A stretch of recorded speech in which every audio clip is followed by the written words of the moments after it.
Welcome to another edition of Vigorously with me, Val Kleinhands. Eihwar is here. We are ready to get our Viking on today, and I am thrilled to Thank have you. them. Thank you Hello, for being here. thank you for having us. Hello, Val. Hi. Yes. So, what was it that made you fall in love with music? Wow, what made me fall in love with music? Well, my human host fell in love with music when she watched The Little Mermaid by Walt Disney. If I can say this truth, Yeah. it was this way. So, well, and how did your human host fall in love with music, Mark? Probably when I was a child too. Yeah. Okay, and I don't remember. you don't remember? Yeah, it's too old for us. Or 500 years, Yes, probably. 500 years ago. Yeah, so it was probably like some classical and traditional music of your country. How did you develop a love for pagan and Norse music? Do you want to answer? I don't understand. Okay, so Val is asking how did we develop this love for pagan and Viking music? Pagan music? Yes. Mhm. We didn't choose anything. Yeah, this is the answer we we traditionally give, because yes, we didn't choose anything in this adventure. Well, our human host created this project named Eihwar, and they summoned us. They invoked us, and we popped out of their heart and their mind. And with our past of freaks, we gave them some messages and some power, and now Even us, we didn't choose anything. yeah, We are only channels. yeah, absolutely. As Mark said, we are only channels. We are here to give something to people, to the world, and we don't know well what it is. We just are. We didn't think, sorry, about anything before. We just live the moment as a gift, and we just create what is spurting from us. Well, I hope it makes sense. It's starting to. Did you choose your human hosts? It's something we can talk about from now. Probably something we can explain later. Yeah, it's Okay. it's kind of a strange process. So yeah, let's talk about it later. Yeah, I think it Okay. will be more relevant. Yeah, because it's still strange and kind of smoky and foggy. Okay. Well, I've seen your videos of your live shows, your concerts. They look Yeah, very fun. What do you thank think is you. the secret to creating a fun atmosphere at your shows? Well, first of all, authorize ourselves to have fun. Actually, uh, we say play music. We say we're playing music. It's playing, like kids, like children. So if we don't authorize ourselves to have fun on stage and to play, well, we can't authorize people to do the same in the audience. So the first of all, it's a question of authorization and freedom, and once again live the present moment like an adventure. If we had like 8.5 years old, and well, I think this is an authorization. I can't say it better, I think. Yeah. You have to build that connection and initiate the energy for it to be received. Yeah, absolutely. And you have to live yourself deeply and sincerely, like you want to deliver it. You have to live it to deliver it. If it's not sincere, it won't work. I don't know if you see what I mean. Yes, yes, I understand, because they won't believe in Yeah, what you're doing. yeah, actually, yes. It's Yes, we are only dumb and stupid children yeah, dancing actually, yes, yes. on a stage. Yeah. We're just children. That's true, and I think this is really important for human people to stay connected with their inner child. Because Mm. if you are not, I think you're kind of lost in limbs. Yeah, in limbo. Sorry, I changed the word. In limbo. Yeah. So I think you have to deeply connect to your inner child, and you have to consider it like a treasure and the most precious thing you have in life. So in our gigs, I personally hope that people reach this inner child and authorize themselves to be here with us. Yes, it's important. I think your inner child starts developing those core foundational feelings, morals, values that you have. So it's important to honor them in what you Yeah, do as you get older. yeah, yeah, and not to forget, sorry, the preciosity and the it's really important to feel the freedom of the children when they draw, when they dance, when they sing, when they live. They don't care of how beautiful they are, or if they are really clean on their clothes, or if they are pretty or cute or disciplined, or I don't know. I can't find the good adjective and the good words for describing it, but yeah, the most relevant word for me is freedom, the freedom of the childhood, and this is what particularly moves me when I'm on stage or creating or in life, just Yes. in life. Yeah. I know that runes and runic rituals move you, they are part of your life. I was curious if that also meant rune casting and if you've done that before. You mean in my everyday life on a daily basis, or Maybe just in general. if okay, so I'm just assuring myself that I understood your question. So are the runes an important part of my life in general? And this is it. You can talk about your background. Yeah, yeah. So in general, yes, runes are important in my life. It's like a cycle. I don't cast them every day or every week. I don't have any rituals really clearly defined.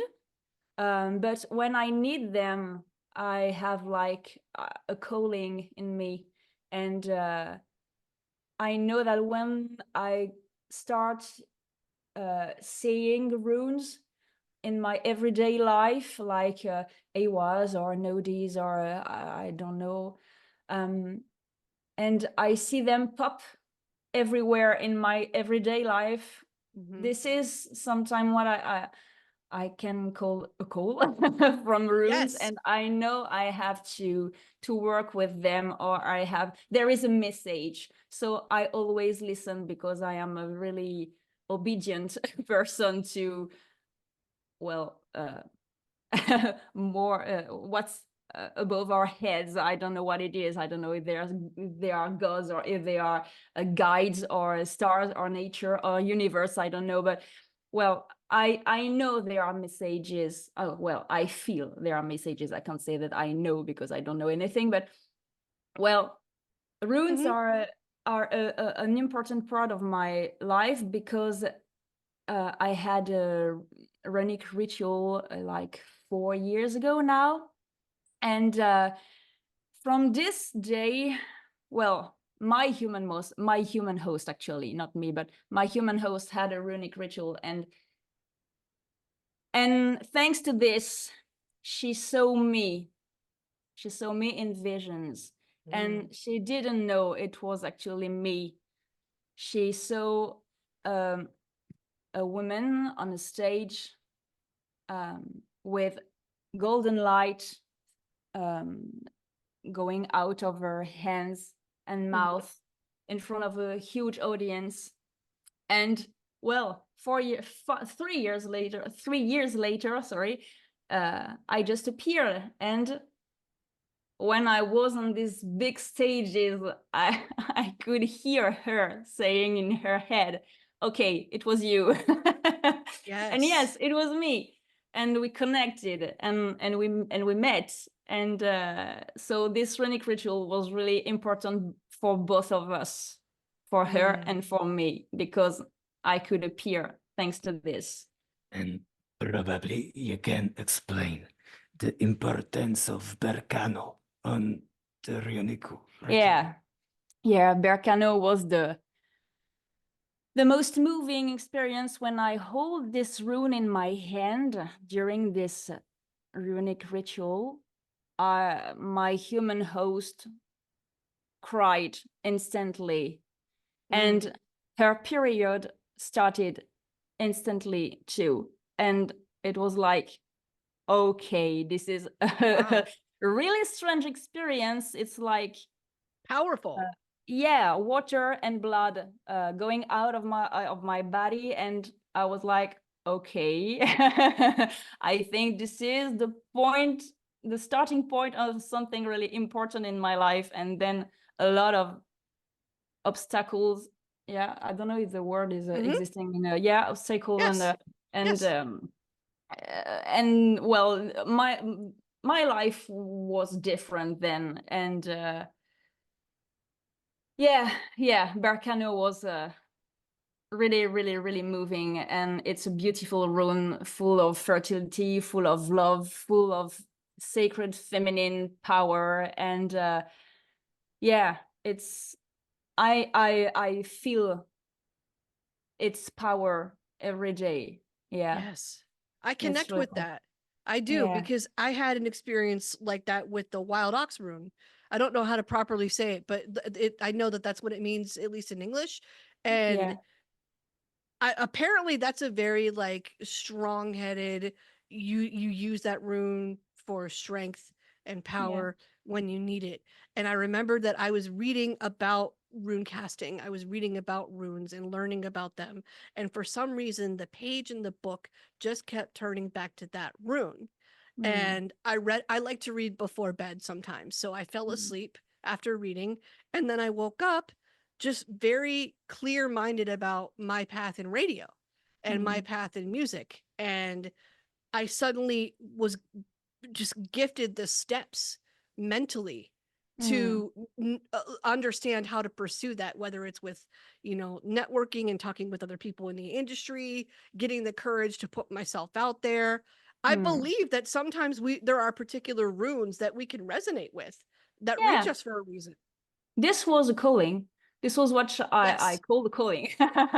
This particular step in your life when you are just knocking your head everywhere you go in your everyday life, you see that rune.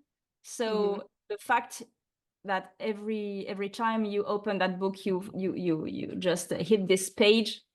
It's it's really important to hear this, to listen to this, and to understand and to accept and welcome this.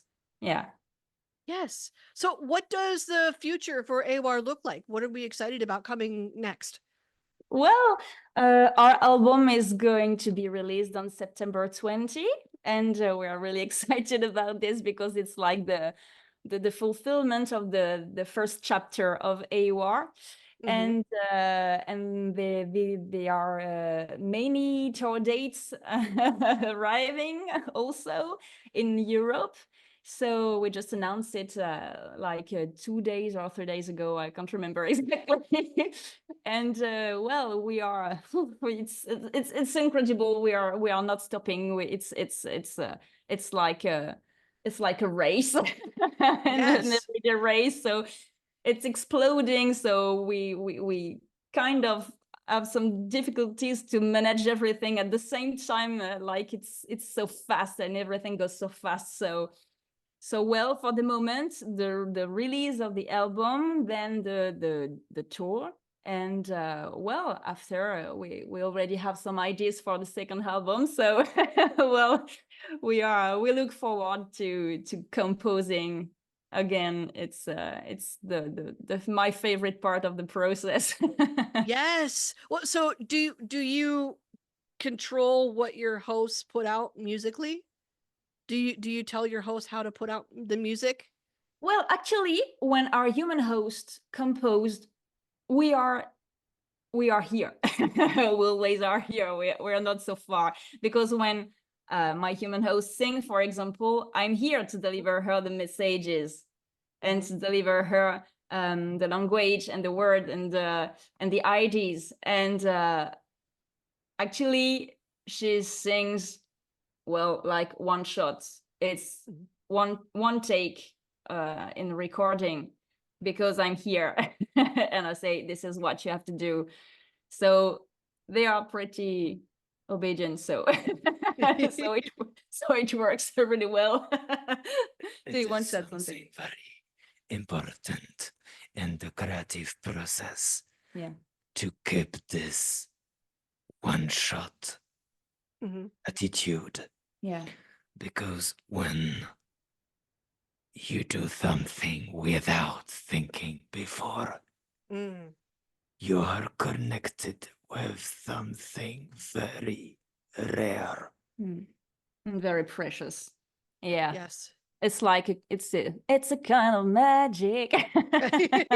It's important to focus on the task at hand and really put your best effort into what you're doing for a better product, for lack of a better term. Yeah. Oh, sorry. I didn't want to cut your word. Sorry. No, that's okay. Did you That's what I was saying. Okay. Yeah, and it's connected to what I said before when I talked about the freedom and the freshness of childhood. You see what I mean? I love to speak about Picasso, who was a painter that wanted to recreate the freshness of the childhood lines. They are so free. There are no limits, no stiffness, no academic ideas and whatsoever. So it's really important for us to keep this fresh attitude of the one take. It's like it's here that's the best thing happen, I think. Well, and personally, I have worked very hard for many years, and it's time now to be a bit wiser and to connect with the rare things we can do without thinking too much. Yeah. Everything is here. It's what you have said before us, Rune. Everything is here. Every time, every day. And it's a very powerful experience to feel the first cry, the first scream. The first cry. You can also say the Yes. first cry. First Yes. crying. I don't know if the word is correct, but yes. And I love when Mark say it is wiser. Yes, feel it. intentional. Yeah. Intentional. And I feel like you treat your live shows the same way. Is that Yes. fair to say? Yeah, and it's not the same thing because a live show is a quite well, what's the word for this? In French, you say éphémère. It's not lasting. You see, it's Okay. Yes. yeah, Mhm. it's just a moment. It's Fleeting. yeah. So when you compose and you record a song, it's forever for the universe and forever. When you're on stage, it's just for 1 hour. Okay, now there are phones and you can make some stories on Instagram, etc. But it's just an instant in life. So the process is obviously something emerging, and you can't redo. Yes, there yes. are no Control Z. You can't go back and Yes. and record it again. So it's obviously the more fresh the fresher the Yes. fresher attitude, and the you can't fake it on stage. Right. You can't fake it. It's now or never. It's now, it's your well, if you are out of tune, or if you are dancing a bit less well that you wanted to do, it's okay. It's okay. It's now. Yes. So, well,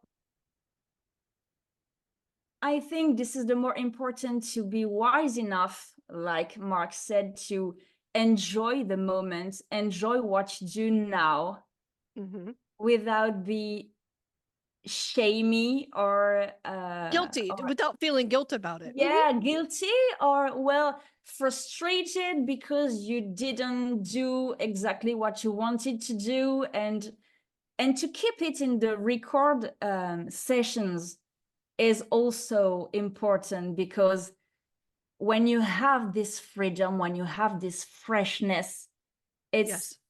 what, as you said, it's here. It's now, it's here. Everything is now and here.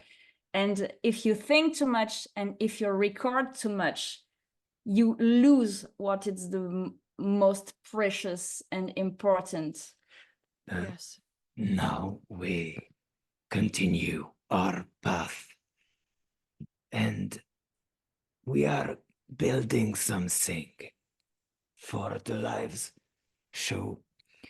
On the very first Spark, which was the very first show, and a show we didn't choose to do.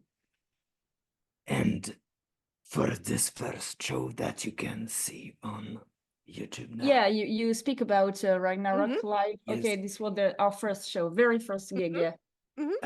As Rune came, and we have gone on stage, and we connect ourselves with an improvisation style.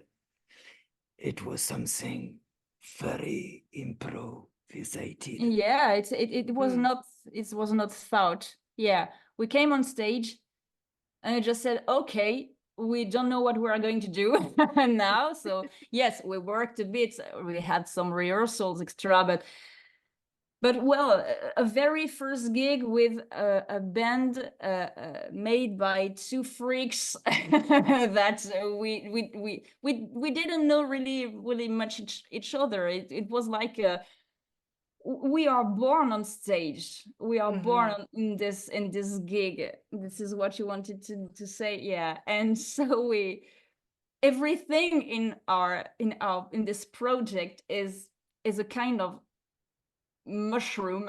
Like so, well, it's now we are building more things for the shows. Yeah, Yes. this is what you want to. Okay, you Mark meant that the first gig was, like I said, a kind of mushroom live music, Chaotic. Yeah, chaotic. And we try to keep this chaos in our life now, but we are starting to put some basic elements that will lead us to, well, we hope at least improve to another level of shows and performance, etc. So it was at the beginning just a spurt, like something emerging from the soil, but now we are putting some grass on it and some flowers, and you see, and we are making like a rug of basic elements with a solidity. I don't know. Yes. Yeah. Yeah, It's solid. Yeah, more solid. Yeah. Yeah. More defined, more Yeah. organized. I Yeah. understand. But keeping keeping this spark of chaos, because I think this is the beginning of everything. So. Right. Balancing the two. I think that's the secret to any good live show. Any musician, I think, strives for the same thing. I completely understand. I can't wait to see what's next. Are we going to get news on the album on Instagram? Where can we follow you? Everywhere. Well, on our Instagram, obviously, on our website, www.eihwar.com, on our Facebook, on our YouTube, and, well, on every streaming platform, because actually we are everywhere. Yes. You can find, even in Bandcamp. Yeah, we are on Bandcamp too. So, well, you can find, but I think the more the easiest way is to go to our website. Okay. And then you can be redirected wherever you want. So, well, you have our tour dates, you have our socials, everything. Yes, and we're going to mark our calendar for September 20th. We're excited. Thank you so much for being here. Thank you, Va. Thank you so much.